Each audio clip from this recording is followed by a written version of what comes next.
What's up, everybody? It's EJ. Just wanted to say hello and thank you for all the support for my 1,000th game, from all the faithful Avs fans out there watching DNVR, and Eric Lacroix on the show. Before I really the appreciate success it. stories, the progress. As everybody knows, the Avs have a huge part of my heart, and I'm super grateful for all the time I spent there. And I'm super grateful for all the support from everybody, and I'm excited to celebrate with everyone tomorrow against the Avs in Philly.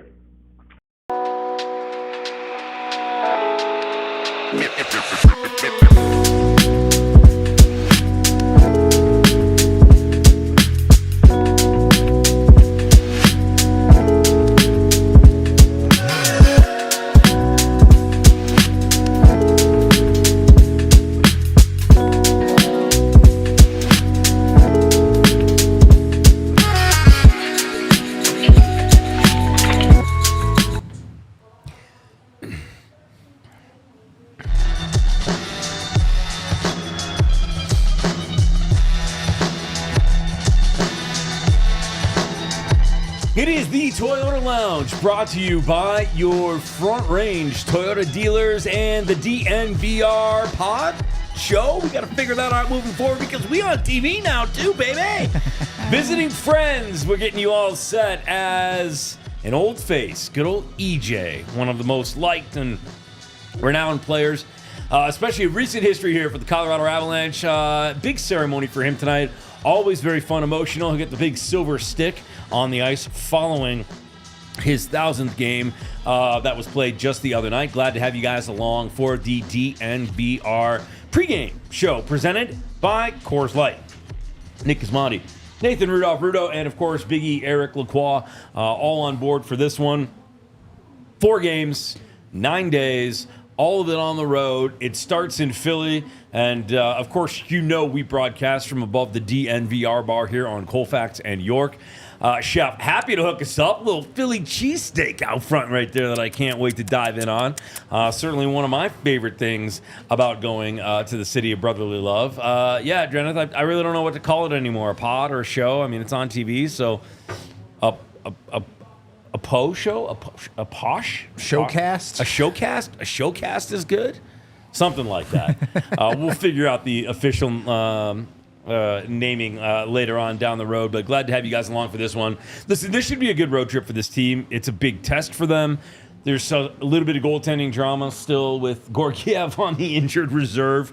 We'll talk about that in a second, but let's get into, first of all, just we don't have a stat pack for you because, as you very eloquently said, the Philadelphia Flyers are an extraordinarily boring hockey team right now, statistically and analytically, but just what are our general thoughts on what we have coming up against a Flyers team that's been a little bit weird this year? If you could construct a perfectly average NHL hockey team, the Philly Flyers are probably as close as you could get to actually doing that, which is interesting, I think, from the Colorado perspective. The statistics, yeah, whatever, they're average. But that should show something for Colorado, right? Sure. They've gotten most of their guys back now. Yep. This is a team that there are expectations for. You should be able to beat the average hockey team if you're the Colorado Avalanche. So you should be able to come in here, show what you have, be the better hockey team on, frankly, all facets of the game, and simply win. Yeah, that needs to happen tonight, E, because it's a team that, listen, last game, okay, last few games, it's just been a little bit of a weird vibe for these guys. They kind of really need to kind of find their footing and step into the flow here. And if you go back to like any trade deadline, you always hear people say, oh, they made too many moves. You know, they messed around with the chemistry of the team. You saw that a little bit last game where all of a sudden you're adding 3 forwards, 25% of your forward lines, you know, adding him to the lineup, guys that have not played in a while. And I'm not saying that's their fault. I'm saying it just takes time sometimes. And sometimes it happens quick and you get on board there. For example, Lehkonen, 5 games before that, he made an immediate impact, you know, where last game was a little bit different. Like I said, just the way the flow of the game happened, it started right? They score, and then next thing you know, again, I'm not blaming goaltending here, I'm saying, but they do score 3 of the next 6. Therefore, you're chasing the game, and when you're chasing the game, you're not playing up to your game plan, so to speak. You know what I mean? So they never really got into a flow. And then all of a sudden you have, like I said, 25% of your forwards that have not played in a while. And then it was just kind of a gong show a little bit after that. There's still a little bit left to the injury/chemistry that the Avs are trying to figure out. Tonight, I would imagine that things will kind of flow a little bit smoother. Philly's certainly a good team to do it. Fellas traveled in yesterday, went out to dinner last night, had a little bit of that bonding time in the city of brotherly love. So we'll see kind of how the flow is today. But again, I got asked a lot the other day, Wooden, Druin, and Lehkonen, they weren't like completely up to pace. Hockey's got that game pace, right, that you got to sort of kind of find a little bit. And it just takes a couple of games to get back into it, but not really worried about them. The injury bug still sort of lingering around, and thanks to our very talented graphics folks, let's take a look at the injury list here. And this is the Big E's injury report. My God, you look like McDreamy from Grey's Anatomy in this thing right now. I always told my wife that Such a sultry look. I am a doctor. Goodness gracious. I certainly play one at home, with my kids. Eric Lacroix, PhD, is that one? Yeah. Look at you, though. I mean, if you came bedside for me and were like, unfortunately, you have just a day to live, I'd be like, yeah, I mean, with that beard and that sultry look, like, I mean, I get it. I guess that's it. I guess that's what's happening. If he came up to my bedside, I'd be like, I'm dead. Yeah, it's over. It's over. It's Yeah. over. McDreamy. Gorgiev out, upper body. Colton still around 3 to 6 weeks. Of course, we know what the situation is with Landeskog. Barons, that knee, that's sort of where it kind of is and still lingering. The Gorgiev thing is not going to be a huge deal. I would maybe anticipate seeing him at some point on this road trip. He is on the road trip. You wouldn't see him on the road trip if he wasn't going to be. Right. Didn't travel. Always easier to stay back home when those things happen. But you know what? Got on the ice today, and, again, I wouldn't anticipate that being much. And then obviously paper transactions, retro back, so he can actually just miss that one game. Yeah. He can get back anytime now. Yeah, look, the Georgiev thing is what it is. He'll be fine. It's nothing to seriously worry about. What it really is an opportunity for Annunen to bounce back from his last game, which he was no good. He was absolutely no good at home. So he gets to go out on the road. He gets an Avs team that I think you expect better from tonight. Him in net, you expect better from too.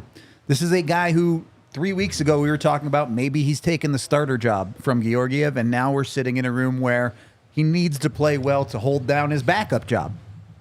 Life comes at you fast in the NHL. You got to perform every single night. They need it from Eustace tonight. You referenced one of my favorite movies there, a little Ferris Bueller reference. Yep. Love that. And, of course, it's that time of year. One of my other favorite movies, Planes, Trains, and Automobiles, will be airing quite a bit here in the next few days. Always look forward to that. Part of the reason why I'm wearing the shirt. Be a good person. It's a nice reminder for everybody out there. All right, E, we talked earlier about what your 3 keys to the game are. Why don't we check in and get those from you right now? Big E's 3 keys. Philadelphia Flyers opponent tonight. Key number 1. Respect the opponent. The Flyers have won 3 in a row. They are playing well. Under John Tortorella, they will be pressing the game. They will be working hard. So hard work is very important for the Avalanche tonight to match the intensity. Travis Konechny's playing really well for them on in the forward. And Manheim doing really well, maybe in consideration for the 4 Nations for Team Canada. Tortorella really pushing for that one. Number 2, wear and tear. Use all 4 lines. Did not work last game. Missed the assignment against the Washington Capitals. You want to smother teams. You want to use 4 lines to really dig in, pressure the puck, and really capitalize when you get your chances. So very important to get that stuff tonight and play to your identity. Number 3, road simplicity. First game of a road trip, 4-game road trip, simple road trip. You are in Philadelphia. Always fun place to play, home of Rocky. So make sure you bring your hard work and make sure that you rely on structure defensively to make sure you're not giving up too much. Flyers have scored 4+ goals in the last 3 games. No coincidence that they've won 3 in a row. Again, congratulations to EJ. I'm sure he's going to be very excited that he is playing the Avalanche tonight for that celebration. Of course, we will have the watch along for you when the puck drops. You can catch that game tonight if you are in Colorado. Of course, on altitude. If you are outside, it's a national game tonight on NHL Network. So you can tune in for that if you do not live in the state of Colorado. On the road, it's about to be a big test for this team. They were at home for an extended period of time. This road trip probably couldn't come at a better time. How important is their success on the road, and what do we feel like this team is as a road team, Rudo? It's desperately important to them. They just spent this last homestand rebuilding their home record, right? Salvaging it from what was a slow start. Their road record is a little bit better. They've been good enough on the road. But again, they've gotten the guys back. It's time for them to step up and be a very good team on the road. Make it hard for other teams. Make other teams not want you to come into their building. They should be capable of doing that. And the reality is, home road, they're a 500 team right now. It's time to put that to an end. I hoped they would do it last game. They did not. You have to push yourself beyond this 500 mark. Then we can start taking this team seriously as a real contender or playoff, whatever you want to call it. We did have them circled as a hopeful 500 team, or at least within reach of it by November 15th. They hit those expectations, but this road trip, again, 4 games, 9 days, go time, lots of points. Love the road. I love being with the fellas. I think it's important. I think they are going to hit their stride. This is important because think of it this way. They didn't like what happened last game. I'm talking about as a forward core, right? You know, forget about the D core, forget about the goaltending. As forwards, coach didn't like, you saw him mix and match a little bit. All of a sudden, he's like, I'm not sticking to those lines that we all thought were going to be successful, and it didn't happen. But I'll tell you one thing, when you're on the road, it's so much easier at practice to just have a coffee and sit there and get going a little bit on some video sessions. And when you see each other in the lobby of the hotel, you're like, you know what, come to my room. If you're the coach, you know, he's going to have some visits there with his leadership core and all that kind of stuff. And then, or anybody for that matter, you know what I mean, Ivan, or guys like that. On the road, there's a lot you can do because you're thinking hockey 24/7 in a sense that you're not there at home and where everybody goes their own separate ways. The bus brings you to the hotel. You're all together at the hotel. A lot of times you all go eat together in the restaurant. So you're a lot together, and it brings that togetherness that sometimes you'd need, especially now the Avalanche having inserted 25% of their forwards, having inserted Lehkonen 4 or 5 games before that. Actually, probably the first time of the year where right now they are playing with almost their actual roster. So I think this road trip comes at the right time. All right. Well, we also had a chance to talk about our little pregame thoughts this morning, and we have this little segment that we like to call Hockey in the Rockies. Well, good morning. It is a road edition of Hockey in the Rockies. Gizmo and Big E with you here. Well, this is a fun one. Fan favorite, EJ. Aww. Tears. 1,000th game, the game before. Tonight, the celebration in Philadelphia. He gets the silver stick. It's always a very special thing to be a part of. I know he meant a lot to you. I know how much he meant to this organization. Congrats to him. What an accomplishment. What a wonderful Avalanche. He probably goes down now and as a top 10 Avalanche of all time. Has to be. He has to go down in there. I know he's up there as one of the longest tenured pro athletes in Colorado sports history. So congratulations to him. Proud of him. I know everybody is. But how fitting is it that the game after he plays his 1,000 game, it's against the Avalanche? How crazy is that? I mean, life is wonderful sometimes. A little bit of irony there, and a little bit of the NHL schedulers doing their job and maybe looking ahead a smidge too. I'd like to think it's, I mean, who knows? Who knows? But somebody was looking out for him, and how crazy is that all his good buddies that he won the Stanley Cup with in 2022 are there with him, and it's just fitting. It's just awesome. Let's talk about this game tonight. Obviously, the goaltending situation continues to be dramatic for the Colorado Avalanche. Georgiev retroactively on injured reserve. He will not be available tonight. Justus Annunen will most likely get the start. So a little bit of a mulligan for him after the poor performance to start the last game against the Capitals. Oh, definitely a mulligan for Justus. He'd been doing well, and then, last game, it's just not good enough. It just was not good enough, and that's why Jared Bednar yanked him right away early in the second period. He didn't like what he was seeing. But then how fitting is it for the Avs season that Georgiev had put his game back on track, was playing well, and next thing you know, what does he do? Goes down with an injury. But hey, life is like that. Sometimes it's not fair. But for Justus, you're right. It is a mulligan, and you got to take full advantage of it, and it starts tonight. Obviously, Trent Miner, congrats on his first few minutes in the National Hockey League, and then obviously they sent him back down to the Eagles, calling back Kevin Menelise, which originally was going to be the third goalie for the Avalanche. That was going to be they'll plan before they pick up Kakkonen. We all know Kakkonen's now back in Winnipeg. So all fitting, all normal. Let's make sure Eustis get back on track tonight. And then just to look ahead to this road trip in general, we'll talk in more about it in length, as obviously as it carries on. The boys are on the road for 10 days, something like that. But what do we expect? How do you get off to a good start tonight against Philly? Well, I think being on the road is so fun, and a lot of it is always talked about being together. And you got to remember, I'm a family guy, married 26 years, kids, all that stuff. That's not what I'm saying. I love family. But as a hockey team, it's fun to hang out together. It's fun to be at dinners together. You don't get that at home. You have your wife, you have your kids. So, again, as you should, it's awesome. I don't want people to misread what I'm trying to say. But on the road, it's just you're on the bus. There's a little traffic. You're on a 15-minute bus ride. You get to know the guy next to you, a little bit of how he grew up, where he's from.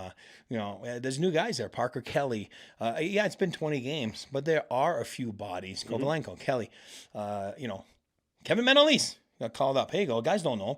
So it's a perfect opportunity to get together, to think hockey a little bit more. And coaches like that because it just firms the bond between all the guys. And even the staff gets involved. So I think it's important. I think it's important to get on the right foot. I think it's an easy road trip in a sense that game, 2 days off game, day off game, day off game. Very easy, on a body. Always nice to get on the road. It starts with a big win tonight.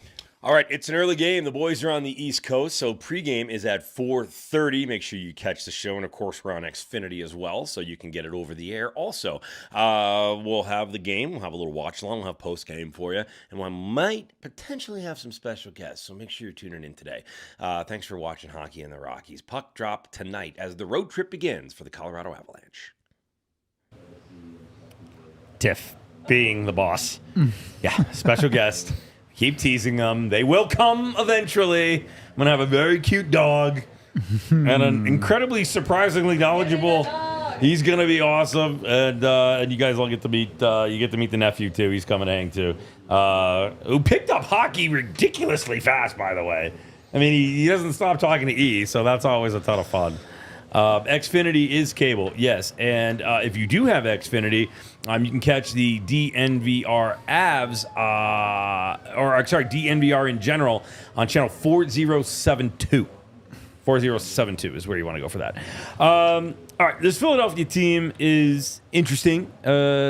As Rudo said, they are average, but luckily ALLCITY has a pretty big reach now. We're growing pretty quick, which is cool. It says a lot about the quality that we have, and that's why we decided we had to reach out to our buddy Philly Bill to talk about this matchup. Rudo sat down with him and chatted earlier about the Avs and the Flyers going head-to-head on this very special night for EJ. It's the DNVR Avalanche pregame show. We're joined by someone from our sister site, PHLY, in Philadelphia himself, Bill Matz. Bill, thank you for joining us. How you doing? I am very well. Thanks for having me. Good to have you on, as always. The Flyers have had a fun start to the season. I'm not sure how to put it exactly. You feel better than you do 6 games ago, I bet. Yeah, absolutely. They're on a 4-game point streak. They, 3 straight shootouts. Can't believe the Ottawa game didn't go to a shootout as well. They get the winner with like a minute and a half left, but it's been a wild season already here, Nate. It's never ordinary in Philadelphia, quite honestly. We have a weird season every year, but the goaltending, it's coming around a little. They had like a 700 save percentage for the first couple of weeks of the season, and it's not nearly as bad now, so that's cool. Still a couple of young guys in slumps, but Matvei Michkov, that's really all that matters. That's all that matters for us is we have the Mad Russian, and he's scoring. There's a little bit of balance there. The Avs know something a little bit about poor goaltending, but they don't have a Matvei Michkov. It scratched a handful of games ago, yet continues to be in the Calder conversation, if not the favorite for the Calder. How has that season developed? What are the expectations, and has he met them, exceeded them, under them? Where's he at?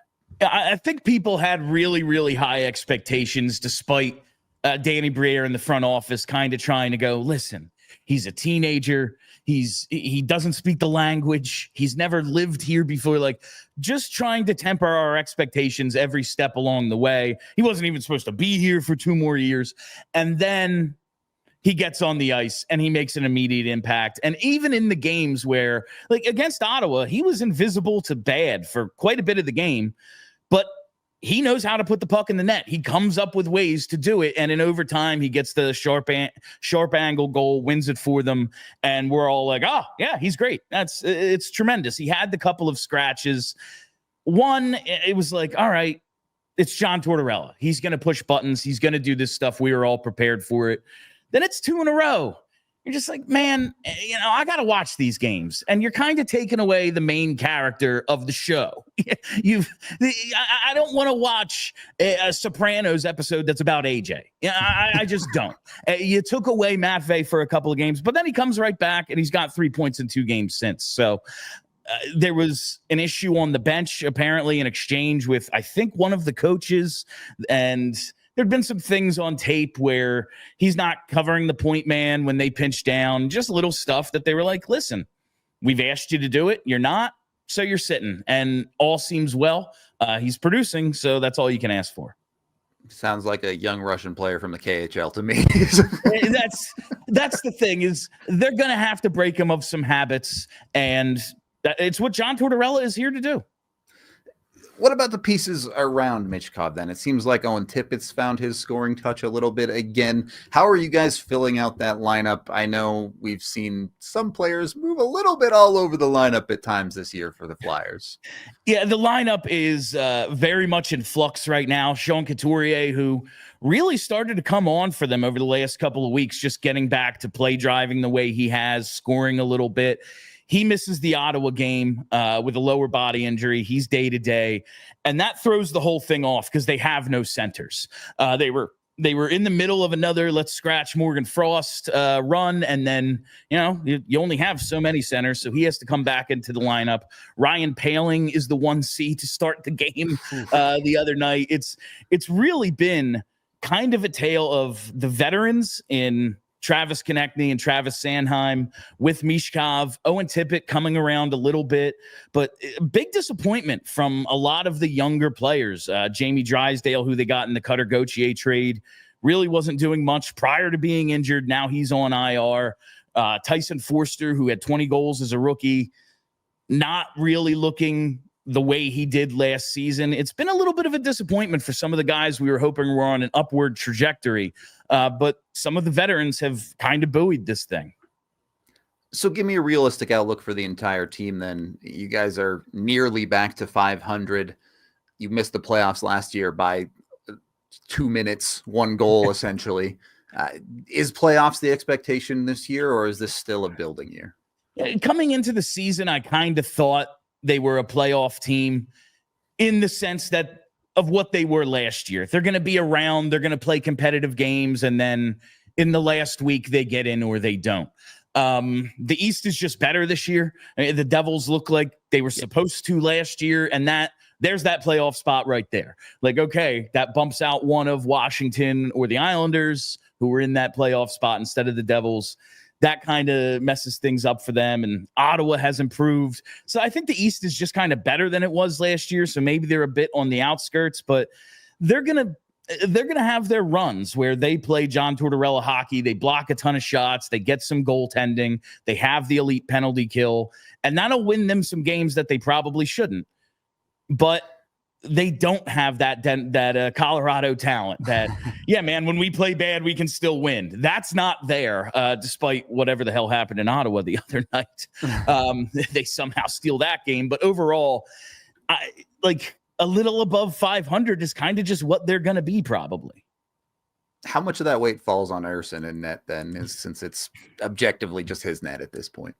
Yeah, it's going to be him. And this year is kind of a real evaluation of, I think last year he showed me he's an NHL goaltender. And then he just started every game for the final 2 months. It's like, well, how do we evaluate this guy? He came into the year, he's supposed to be the backup, and now he's starting every night, and he kind of just fell off a cliff. But they need the backups to at least be playable so that you can evaluate him the way you couldn't last year. he needs to carry a majority of the load, but there needs to be at least some rest built in for him. And we're seeing Fedotov and Kolosov kind of come around a little bit so that he can carry it. But he's been really good lately. It's a shame he's got a groin injury right now. I think they're going to be cautious with it because he had one a couple weeks ago, and then they were like, oh, come right back. And lo and behold, tweaked it again. Yeah. But there's quite a bit on Ersson just in terms of the responsibility. He's going to end up with 55, 60 starts again. Yep. Avs have been there with Georgiev too, and sometimes it goes well, sometimes it doesn't. So you just have to wait and see. That's goaltending, I guess. But any final thoughts on the Flyers and this game against Colorado? Is there a key for their success? The penalty kill, the Flyers penalty kill is, if you look at one thing they do great, it's that. But you look at a team like Colorado and they're going to get you eventually. You can do everything right and they're going to get you eventually. So cliche as it might be, need to stay out of the box, need to block a ton of shots and try to take advantage of Georgiev, try to get a few scoring chances so that they can keep the game close. That's what they've been doing this year, keeping games close, fighting them out in overtimes, in shootouts. That's what the Flyers do, is turn games into rock fights, and that's what they're going to have to do to beat a team with elite talent like Colorado. The Avs have found a way to shoot about 6% at 5-on-5 in rock fights this year. So you might win if you're able to pull that one off. Also, this is recorded a game early, so knowing the Avs luck, someone's getting hurt. Yeah. Just expect that too. All right. I guess we are going to wrap this thing up. Bill, you can tell them where to find you. Obviously, Philly Sports, Philly Flyers for the Beat account, but your personals too. Yeah, it's at Billadell, PHLY. It's stupid. I changed it, and I don't know why it was Philadelphia. But you can find me there on Twitter. It's Bill Matz on Blue Sky. That's basically it. Let's go. Team Blue Sky. I'm here for it. All right, let's get back to the rest of our pregame show. How many times are we going to have this conversation? How many times are we going to have you jinxing, throwing out stuff like injuries, shutouts? Till you guys understand that it's not real. It's a thing, man. It's not real. Eric? It's real. It's real. Look, if someone was going to convince me it's real, it's Eric watching his son play goaltender. Yeah, see, it's real. It worked. It's fun, isn't it? Real quick, let's show you the lines, and then we'll get to Bet365. We appreciate our friends at Bet365. With Bet365, it is never ordinary. But first, to look at what we assume to be the lines tonight. Pretty standard up front. I'll let you guys talk about the defense. Yeah, look, we're approaching game 20 rapidly here, and you start making decisions as an organization at game 20. This is probably the last chance for Oliver Shillington to show well and maybe try to earn a spot on this roster more permanently. If it's another rough game for him, I don't know that you're going to see a whole lot more of him this year. I mean, on the forward side, Lehkonen sounds, I mean, again, we'll see how that's going to work. But that was supposed to be like what we saw last game, and then the Blednar came out a little bit. But, pretty standard there. And, obviously the top six is pretty magnificent there. So I'm looking forward to seeing a regular game, not a game like we talked about where it got away from them right away and they were chasing. So lots of good stuff there up front, and then we'll see what happens there. But it's certainly a nice lineup, and I know you can see the sentiments change a little bit. Ivan, and Parker Kelly, but as we know, let the game go, let the puck drop, and then you'll see a lot of combinations that are a little different at times. What are we taking tonight? Look, I kept it simple. The Avs' best players rarely have two bad games in a row, so I went with them. Of course, that starts when the Avs players play well. The Avs usually win. Nathan McKinnon to score first. Had a little bit of fun with that one. It's plus 900 to get the first goal of the game. Might as well jump on a bigger one. Then Jonathan Drew an assist at plus 160. Pretty good money for just one assist from a guy who regularly throws up 30 to 40 assists a season. There's some good money out there on the Avs. And then I took the Avs to cover. The Avs have had a knack if they get it with that one goal lead late. They're finding empty netters a lot this year. So maybe they can stretch it to 2. You can get some plus money on the Avs to win with the cover. Those are my Bet365 pregame picks. Of course, when you do gamble with Bet365, first of all, use the DNVR 365 code. You can get in on 2 months of Altitude Plus on top of the $150 in bonus bets they give you. But of course, you must be 21 or older, physically located in Colorado. And if you or someone you know has a gambling problem, call or text 1-800-GAMBLER today. Okay, game's going to start in a few here. Slight delay because of the awards or the ceremony in honor of EJ. Here's what I took today. I put a little parlay together my own self. I did McKinnon to score. I took puck line Colorado -2.5, and I took McKinnon over 0.5 assists. That feels like a pretty good lock for me. Then I also took McKinnon, Caulfield, and Robertson anytime goal scorers. Love that one quite a bit as well. $5 wins me 80. So yeah, get out there, have some fun with it. We will have a watch along for you when the game starts. Should be a little bit delayed today, obviously because of the ceremony. But a big thank you to all of our partners, especially Coors Light for sponsoring this one tonight. For Tiff, for Big E, for Rudo, I'm Gizmo. Do something nice for somebody. We will see you at the watch along. And if you haven't called your mom yet today, do that. We all silly like the mayor.